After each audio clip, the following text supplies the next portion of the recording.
ಎಲಿಜಬೆತ್ಗೆ ಏನಾಗಿರ್ತದ, ದೇವರ ಪರಿಶುದ್ಧಾತ್ಮ ಬಂದ್ ಏನ್ ಮಾಡ್ತಾರ, ದೇವದೂತರು ಬಂದ್ ಏನ್ ಮಾಡ್ತಾರ, ವಾಣಿ ಮಾಡ್ತಾರ. ಇಲ್ಲಿ ಜಕ್ಕರಿ ಏನಾಗಿರ್ತಾನ, ಸೇವಕನಾಗಿರ್ತಾನ, ಏನು ಯಾಜಕನಾಗಿರ್ತಾನೆ, ಸೇವಕನಾಗಿರ್ತಾನೆ, ವಯಸ್ಸಾಗಿರ್ತದ. ಆದ್ರೂ ಬಂದು ದೇವದೂತರು ಏನ್ ಮಾಡಿರ್ತಾರ ಅಂತಂದ್ರ, ನೋಡಪ್ಪ ನಿನಗ ಒಂದು ಮಗು ಹುಟ್ಲಿಕ್ಕನ, ನಿನಗ ಒಂದು ಮಗು ಹುಟ್ಲಿಕ್ಕನ, ಅವನ ಹೆಸರು ನೀನು ಸ್ನಾನಿಕ ಯೋಹಾನ ಅಂತ ಹೆಸರು ಇಡ್ಬೇಕು. ಅವನು ತಲೆಗೆ ಏನ್ ಮಾಡಲ್ಲ, ಕೂದಲು ಕಟ್ ಮಾಡ್ಕೊಳ್ಳೋ, ಕತ್ತಿ ಹಚ್ಚುವಾಗಿಲ್ಲ. ಅವನು ಅಡವಿಯಲ್ಲಿರುವಂತ ಮಗನಾಗಿರ್ತಾನ ಮತ್ತು ಮುಂದೆ ಏನ್ ಮಾಡುವಂತನಾಗಿದ್ದಾನ, ದೇವರ ಸೇವೆಗೆ ಒಳ್ಳೆ ಉಪಯೋಗ ಆಗುವಂತ ವ್ಯಕ್ತಿ ಅಂತ ಹೇಳಿ ಮಾಡಿ ಯಾಕಾಗ್ತದ, ದೇವದೂತರು ಬಂದು ಎಲಿಜಬೆತ್ ಮಾಡಿ ಮಾಡ್ತಾರೆ. ಸರಿನಾ? ಅರ್ಥ ಕ್ಲಿಯರ್ ಮಾಡ್ಕೊ. ಎಲಿಜಬೆತ್ ಯಾರ ಮಮ್ಮಿ ಅದ? ಯೋಹಾನ್ ಮಮ್ಮಿ. Hallelujah, hallelujah. ಅಲ್ಲಿ ಮಾತಾಗಿದ್ಮೇಲೆ ಏನಾಗ್ತದ, ಇಲ್ಲಿ ಮರಿಯಮ್ಮನ ಹತ್ರ ಬಂದು ಏನ್ ಮಾಡ್ತಾರ, ನಿನ್ನ ಗರ್ಭದಲ್ಲಿ ಒಂದು ಶಿಶು ಹುಟ್ಲಿಕ್ಕಾನ, ಅವನು ಪವಿತ್ರ ಆತ್ಮದಿಂದ ಹುಟ್ಲಿಕ್ಕಾನ ಅಂತ ಹೇಳಿ ಇಲ್ಲಿ ಮಾತಾಡಿ ಯಾರು ದೇವದೂತರು ಹೋಗ್ಬಿಡ್ತಾರೆ.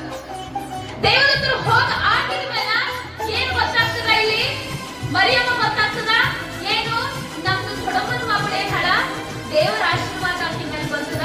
ಈಗ ಆಕಿ ಏನ್ ಹಳ, ಗರ್ಭಧಾರಣೆ ಮಾಡ್ಕೊಂಡಳ, ಅಂದ್ರೆ ಪ್ರೆಗ್ನೆಂಟ್ ಹಳ. ನಾವು ಹೋಗಿ ಆಡ್ಬೇಕು ಅಂತ ಹೇಳಿ ಆಲೋಚನೆ ಮಾಡಿ ಮರಿಯಮ್ಮ ಏನ್ ಮಾಡ್ತಾಳ, ದೊಡ್ಡಮ್ಮನ ಮಗಳಿಗೆ ದೊಡ್ಡಮ್ಮನ ಮಗಳ ಹತ್ರ ಮಾತಾಡ್ಲಿಕ್ಕೆ ಹೋಗಿರ್ತಾಳ. ಹಲ್ಲೆಲೂಯಾ, ದೇವರಿಗೆ ಸ್ತೋತ್ರ. ಇಲ್ಲಿ ಮಾತಾಡ್ಲಿಕ್ಕೆ ಹೋಗಿದಾಗ ಅಲ್ಲಿ ವಾಣಿಗೆ ಹುಟ್ಟಿದಂತ ಇಬ್ಬರು ಶಿಷ್ಯರು ಯಾರು, ಇಲ್ಲಿ ಯೇಸು ಸ್ವಾಮಿ ಅದ, ಅಲ್ಲಿ ಯೋಹಾನ ಅದ. ಇಲ್ಲಿ ಯೇಸು ಸ್ವಾಮಿ ಮರಿಯಮ್ಮ ಗರ್ಭದ ಕರ, ಅಲ್ಲಿ ಯೋಹಾನ ಎಲಿಜಬೆತ್ ಗರ್ಭದ ಕರ. ಇಲ್ಲಿ ಇನ್ನು ಮರಿಯಮ್ಮ ಮತ್ತು ಎಲಿಜಬೆತ್ ಇನ್ನು ಇಬ್ರು ನೋಡಿ ಇದು ಮಾಡಿಲ್ಲ, ಇನ್ನು ಹತ್ರ ಹೋಗಿ ಮಾತು ಆಡಂಗಿಲ್ಲ. ಆದ್ರೆ ಇಲ್ಲಿ ಆಗಡೆ ಹೊಟ್ಟೆಲಿರುವಂತ ಎರಡೂ ಮಕ್ಕಳಿಗೆ ಗೊತ್ತಾಗ್ತದೆ ಏನಂತ ಹೇಳಿ, ನನ್ನ ಅಣ್ಣ ಹೊಟ್ಟನಂತ ಹೇಳಿ. ಯಾರಿಗೆ ಗೊತ್ತಾಗ್ತದ, ನನ್ನ ಅಣ್ಣನ ಕಣ್ಣ ನಡ್ದಿಲ್ಲ ಅಂತ ಹೇಳಿ. ಇಲ್ಲಿ ಯೇಸು ಸ್ವಾಮಿ ಗೊತ್ತಾಗ್ತದ, ನನ್ನ ತಮ್ಮನನ್ನ ನೋಡ್ಲಿಕ್ಕೆ ಹೊಟ್ಟನಂತ ಹೇಳಿ. ಅಲ್ಲಿ ಯೋಹಾನನಿಗೆ ಗೊತ್ತಾಗ್ತದೆ. ಹಾಲೆಲೂಯಾ, ದೇವರಿಗೆ ಸ್ತೋತ್ರ. ಅಲ್ಲಿ ಯೋಹಾನನಿಗೆ ಗೊತ್ತಾದ ತಕ್ಷಣ ಅಲ್ಲಿ ಏನಾಗ್ತದ, ಅಲ್ಲಿ ಊರಿನ ಮರಿಯಮ್ಮ ಏನ್ ಮಾಡ್ತಾರೆ, ಎಲಿಜಬೆತ್ ಕರೀತಾರ. ಮತ್ತೆ ಎಲಿಜಬೆತ್ ನೋಡಿ ಮರಿಯಮ್ಮ ನೋಡಿ ಫುಲ್ ಸಂತೋಷ ಆಗ್ತದೆ. ಸಂತೋಷ ಆಗಿ ಹೋಗಿ ಏನ್ ಮಾಡ್ತಾರ, ನಮ್ಮ ಮಾಮೂಲಿ ಏನ್ ಮಾಡ್ತೀವಿ, ಸಣ್ಣ ಮಕ್ಕಳಿಗಾಗ್ಲಿ ನಮಗ ಏನು ಅಕ್ಕ ತಂಗಿರ ನಾವ್ ಏನ್ ಮಾಡ್ತೀವಿ, ಕೊಳ್ಳಿ ಬಿಡ್ತೀವಿಲ್ಲ. ಹಾಲೆಲೂಯಾ.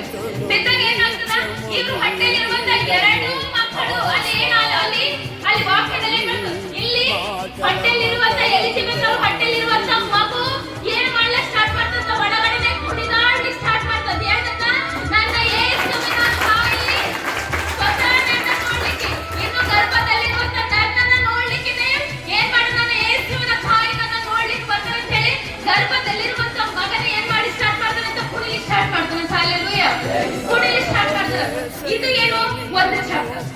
ಇನ್ನು ಗರ್ಭದಲ್ಲಿ ಇರುವಾಗಲೇ ಇನ್ನು ಕಣ್ಣು ತೆಗೆದಿಲ್ಲ, ಲೋಕನೇ ನೋಡಿಲ್ಲ.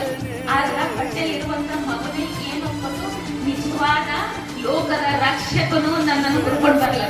ಇನ್ನು ತಾಯಿಯ ಗರ್ಭದಲ್ಲಿ ಪಿಂಡವಾಗಿದ್ದಾನ, ನಿಜವಾದ ಲೋಕದ ರಕ್ಷಕನು ನನ್ನನ್ನು ಏನ್ ಮಾಡ್ತಾನ, ಹುಡ್ಕೊಂಡು ಬರ್ತಾನೆ ಅಂತ ಹೇಳಿ ಏನಾಗ್ಲತ್ತಲ್ಲಿ ಎಲಿಜಬೆತ್ನ ಹೊಟ್ಟೆಲಿರುವಂತ ಯೋಹಾನನು ಡಾನ್ಸ್ ಮಾಡಿ ಸ್ಟಾರ್ಟ್ ಮಾಡ್ತಾನೆ. ಹಾಲೆಲೂಯಾ, ದೇವರಿಗೆ ಸ್ತೋತ್ರ. ಇಲ್ಲಿ ಡಾನ್ಸ್ ಮಾಡಲು ಸ್ಟಾರ್ಟ್ ಮಾಡಿದ ಒಂದು ಚಾಪ್ಟರ್ ಏನು, ಈಗ ಇಲ್ಲಿ ಇಷ್ಟು ಮುಗಿತು. ಈಗ ಮುಂದಗಡೆ ಇಲ್ಲಿ ಯೆಶಾಯನು ಬರೆದಂತಹ ಮಾತು ನೆರವೇರ್ಬೇಕಾದ್ರ ಏನಾಗ್ಬೇಕು, ನೆರವೇರ್ಲೇಬೇಕು. ಯೆಶಾಯನು ಏನ್ ಹೇಳನ, ಈಗೋ ಒಬ್ಬನು ಬರ್ಲಿಕ್ಕಿದ್ದಾನೆ, ಆತನ ಹಾದಿಯನ್ನು ನೀವೇನ್ ಮಾಡ್ರಿ, ನೆಟ್ಟಿಗೆ ಮಾಡ್ರಿ. ನೀವು ನಿಮ್ಮ ಜೀವಿತದಲ್ಲಿ ಏನೆಲ್ಲ ಇಲ್ಲಿ ಪರಿಸ್ಥಿತಿ ಹೇಳತರಲ್ಲಿ ಆತನ ಹಾದಿಯನ್ನು ನೆಟ್ಟಿಗೆ ಮಾಡ್ರಿ, ಆತನು ಬರುವನಾಗಿದ್ದಾನೆ ಅಂತ ಹೇಳಿ ಬರೆದಂತ ಮಾತುಗಳನ್ನ ನೆರವೇರುವಂತ ಸಮಯ ಬಂದಾಗ ಏನಾಗ್ತದ, ಇಲ್ಲಿ ಯೋಹಾನನ ಏನ್ ಮಾಡಿರ್ತಾನ, ಯೋಹಾನ ನೀರಿನಲ್ಲಿ ನಿಂತು ಬಾಪ್ತಿಸ್ಮ ಕೊಡುವಂತ ಸಮಯ ಬಂದಾಗ ಈ ವಾಗ್ದಾನವನ್ನು ನೆರವೇರ್ತದೆ. ಏನಂತಾರೆ ಅಲ್ಲೇ ಹೇಳ್ತಾನಂದ್ರ, ಆತನು ಬರುವಂತ ಹಾದಿಯನ್ನ ನೀವೇನ್ ಮಾಡ್ರಿ, ನೆಟ್ಟಗೆ ಮಾಡ್ರಿ. ಎಂಬ ಭೂಗಳನ್ನ ಏನ್ ಮಾಡಿದೀನಿ, ಹೇಳುವಂತ ಶಬ್ದವನ್ನ ಒಂದು ದಿವಸ ಬಂದು ನಮ್ಮ ಮಾತು ಇಲ್ಲಿ ನೆರವೇರುವಂತ ಸಮಯದಲ್ಲಿ ಯೇಸು ಸ್ವಾಮಿ ನೋಡ್ತಾರೆ. ಯಾರು, ಯೋಹಾನ. ಯಾರು ನೋಡ್ತಾರ, ಯೇಸು ಸ್ವಾಮಿ. ಯೇಸು ಸ್ವಾಮಿಗೆ ಯೋಹಾನ ನೋಡಿದ ತಕ್ಷಣ ಇಲ್ಲಿ ಅಣ್ಣ ತಮ್ಮ ನೋಡಿದ್ಮೇಲೆ ಯೋಹಾನಿಗೆ ಏನಾಗಿರ್ಬೇಕು, ಖುಷಿಯಾಗಿರ್ಬೇಕಲ್ಲ. ರಿಲೇಷನ್ ಆಗಿರ್ತಾರೆ ಏನದ, ಯೋಹಾನ ದೊಡ್ಡವನ, ಸ್ವಾಮಿ ಸಣ್ಣವರ.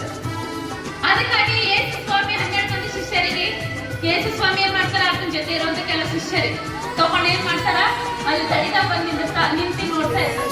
ನಾನು ಏನ್ ಕೆಲಸ ಮಾಡ್ಲಕ್ಕ ಅಲ್ಲಿ ಪ್ರತಿಯೊಬ್ಬರಿಗೆ ಕರೆದು ದೀಕ್ಷೆ ಸ್ನಾನ ಕೊಡುವಂತ ಸಮಯದಾಗ ಸ್ವಾಮಿ ಬಂದು ಅಣ್ಣನ ಹತ್ರ ನಿಂದಿರ್ತಾರ, ನೀನ್ ನಿನ್ನ ಕಾರ್ಯವನ್ನ ಚೆನ್ನಾಗಿ ಮಾಡಕ್ಕೆ ಈಗ ನನಗೂ ದೀಕ್ಷೆ ಸ್ನಾನ ಕೊಡು. ಆಗ ಯೋಹಾನ ಅಂತಾನ, ನೀನು ವಯಸ್ಸಿನ ನೋಡ್ಲಿಕ್ಕೆ ಸಣ್ಣವಾಗಿರ್ಬೇಕು, ಆದ್ರೆ ನಾನು ಮಾತ್ರ ನೀನಿಂದ ದೀಕ್ಷೆ ಸ್ನಾನ ಕೊಡ್ಲಕ್ಕೆ ನೀನು ಬೆಂಕಿಯಿಂದ ದೀಕ್ಷೆ ಸ್ನಾನ ಕೊಡುವಂತನಾಗಿದ್ದಿ, ನೀನಿಂದ ಕೊಡುವಂತವನು ಬೆಂಕಿಯಿಂದ ಕೊಡುವಂತನಿಗೆ ಹೇಗೆ ದೀಕ್ಷೆ ಸ್ನಾನ ಕೊಡ್ಲಕ್ಕಾಗ್ತದ? ನಾನು ನಿನ್ನ ದೀಕ್ಷೆ ಸ್ನಾನ ಕೊಡಲ್ಲ, ನೀನು ನನ್ನ ದೀಕ್ಷೆ ಸ್ನಾನ ಕೊಡು ಅಂತ ಹೇಳಿ ಯಾರು ಮಾತಾಡ್ತೀರಿ? ಯೋಹಾನ ಸ್ವಾಮಿ ಹೇಳ್ತಾರೆ. ಏನು ಅಲ್ಲಿ ನಾವು ಯಾವಾಗ ನೋಡ್ತೇವೆ ಏನಂತ ಹೇಳಿ, ಹೋಗಿ ನೀರಿನ ತಕ್ಷಣ ಇದು ಏನು ಯೋಹಾನ ದೀಕ್ಷೆ ಸ್ನಾನ ಕೊಟ್ಟರೆ ನೋಡ್ತು, ಆದ್ರೆ ಮಾತನ್ನ ಅದಾಗಿಲ್ಲ. ಸ್ವಾಮಿ ನೀರಿನ ಹೇಳಿದ ತಕ್ಷಣ ಯೋಹಾನ ಏನ್ ಮಾಡ್ತಾನ, ನೀನು ಬೆಂಕಿಯಿಂದ ಕೊಡುವಂತವನಾಗಿ ನಾನು ನೀರಿನ ಕೊಡಕ್ಕೆ, ನಾನು ನೀರು ಬೆಂಕಿಯಿಂದ ದೀಕ್ಷೆ ಸ್ನಾನ ಕೊಡ್ಲತ್ತಿದೆ, ನಾನು ನಿನಗೆ ಕೊಡ್ಲಿಕ್ಕೆ ಆಗ್ತದೆ ತಮ್ಮ, ನೀನು ನನಗೆ ಕೊಡು. ಹಲ್ಲೆಲೂಯಾ. ನೀನು ನನಗೆ ಕೊಡು ಅಂದಾಗ ಸ್ವಾಮಿ ಅಂತ ನಾನು ಆಗಂಗಿಲ್ಲ. ನಿಂದ ಕಾರ್ಯ ಏನದ, ನಿಂದ ಕೆಲಸ ಏನ್ ನೀವು ಒಪ್ಕೊಂಡು ಬಂದಿರಿ ಭೂಲೋಕಕ್ಕೆ, ಅದು ನೀನ್ ನೆರವೇರಿಸಲೇಬೇಕು. ಹಲ್ಲೆಲೂಯಾ. ನೀನ್ ನೆರವೇರಿಸಲೇಬೇಕಂದಾಗ ಯೋಹಾನ ಅಂತಾನ, ಇಲ್ಲ ನನಗೆ ನೀನು ಕೊಡ್ಲಿಕ್ಕಾಗಲ್ಲ, ನೀನು ಕೊಡ್ಲಿಕ್ಕಾಗಲ್ಲ ಅಂದಾಗ ಅಲ್ಲಿ ಸ್ವಾಮಿ ಏನ್ ಹೇಳ್ತಾರ, ಧರ್ಮಕ್ಕೆ ವಿರುದ್ಧವಾಗಿ ನಾವು ಏನು ಮಾಡ್ಲಿಕ್ಕಾಗಲ್ಲ. ಧರ್ಮದಲ್ಲಿ ಏನ್ ಬರೆಯಲ್ಪಟ್ಟದ, ವಾಕ್ಯದಲ್ಲಿ ಏನ್ ಬರೆಯಲ್ಪಟ್ಟದ, ಯೆಶಾಯನ ಗ್ರಂಥದಲ್ಲಿ ಏನ್ ಬರೆಯಲ್ಪಟ್ಟದ, ಅದು ನೆರವೇರಲೇಬೇಕು. ಅದಕ್ಕಾಗಿ ನೀ ನನಗೆ ಏನ್ ಮಾಡು, ದೀಕ್ಷೆ ಸ್ನಾನ ಕೊಡು ಅಂದಾಗ ಇಲ್ಲಿ ಯೋಹಾನ ಏನ್ ಮಾಡ್ತಾನ, ದೀಕ್ಷೆ ಸ್ನಾನ ಅಲ್ಲಿ ಕೊಡುವಂತ ಸಮಯದಲ್ಲಿ ಏನ್ ಬರ್ತದ, ನಮ್ಮ ಅಣ್ಣನ ನನ್ನ ತಮ್ಮನ ಅಂತ ಹೇಳ್ಕೊಂಡು, ಏನು ನಮ್ಮ ಅಣ್ಣನ ಯಾರು? ಯೋಹಾನ ನಮ್ಮ ಅಣ್ಣನ, ಸ್ವಾಮಿ ನಮ್ಮ ತಮ್ಮನ. ಹಲ್ಲೆಲೂಯಾ. ಇಲ್ಲಿ ದೀಕ್ಷೆ ಸ್ನಾನ